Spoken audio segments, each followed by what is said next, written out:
Alô, amigos, estamos de volta então com a continuação daquele YouTube que falava que o povo sabe o que quer. Agora nós vamos discutir como tema: o povo também quer o que não sabe. É uma frase de Gilberto Gil numa de suas canções. Esse é o nosso tema. Ainda estamos discutindo o fracasso das manifestações do sábado 2 de outubro. Ninguém poderia imaginar que a Bíblia, com sua aparência de inocente livro religioso, de inspiradas histórias sagradas, escritas entre 1500 a.C.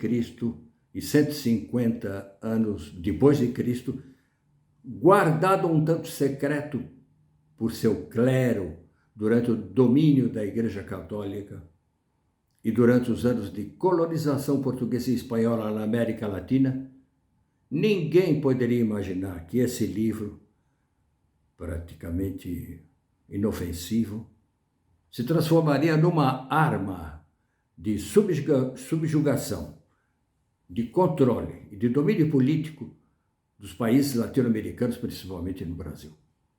Há cerca de 150 anos, as denominações protestantes norte-americanas criaram as missões de evangelização da América Latina cristã, mas católica romana. Com a conquista luterana e calvinista do livre exame e livre interpretação da Bíblia, esses missionários tiveram, talvez sem se render conta, um importante papel no desenvolvimento cultural latino-americano, principalmente na questão da liberdade de expressão, do livre exame e do reforço do juízo crítico de tudo quanto não era cristão e nem religioso. O protestantismo nos permitiu, de uma certa forma, sair da Idade Média, do obscurantismo. Porém, o protestantismo não carregava consigo apenas, ou não carrega consigo apenas esse aspecto positivo. Max Weber talvez não tenha sido o primeiro, mas em 1904 publicou um livro estabelecendo relações, as perigosas relações que iriam avançar no futuro entre o protestantismo e o capitalismo. E ficou impressionado com o desenvolvimento do capitalismo nos Estados Unidos. Um tema como esse pode ser longo, por isso vamos saltar muita coisa, vamos direto à evolução do capitalismo e sua transformação no imperialismo norte-americano. Foi a descoberta da mina quando a preocupação do espírito missionário, utilizado com o objetivo de salvar as almas dos pobres latino-americanos e expandir o conhecimento da doutrina e do reino de Deus, passou a ser utilizado pelos empresários da época para implantar produtos americanos, empresas americanas e o chamado American Way of Life.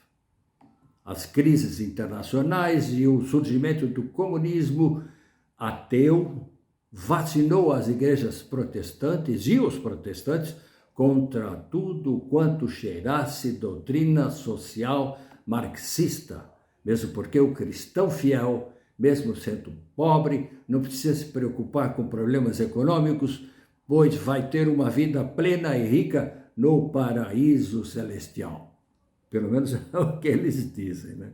No Brasil, quando se temia o trabalhismo do presidente João Goulart, considerado comunizante e socializante, as igrejas protestantes, também temerosas das doutrinas socialistas que chegavam aos jovens que frequentavam as igrejas urbanas, se uniram aos militares no golpe de 1964.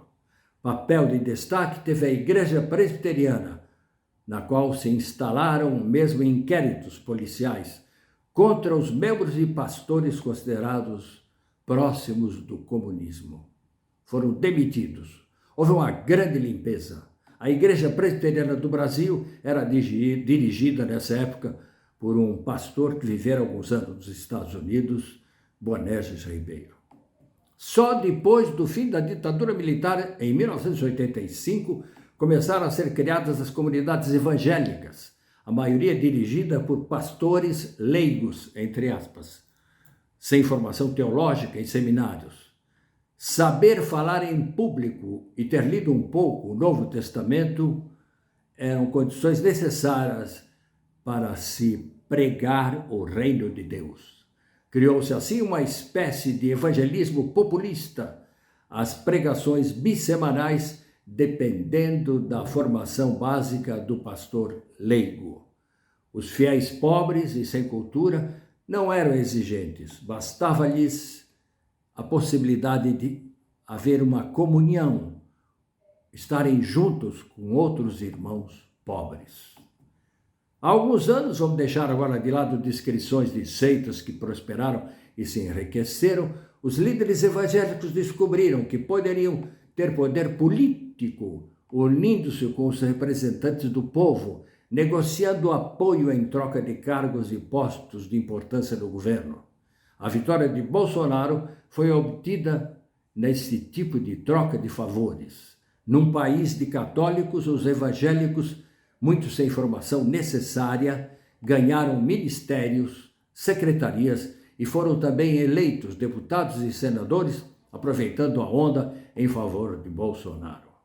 Hoje, quando se fala em eleições de 2022, não se pode esquecer da força eleitoral dos evangélicos, enganada a todo tempo pelos fake news, ligada às rádios e redes sociais bolsonaristas que mentem 24 horas por dia.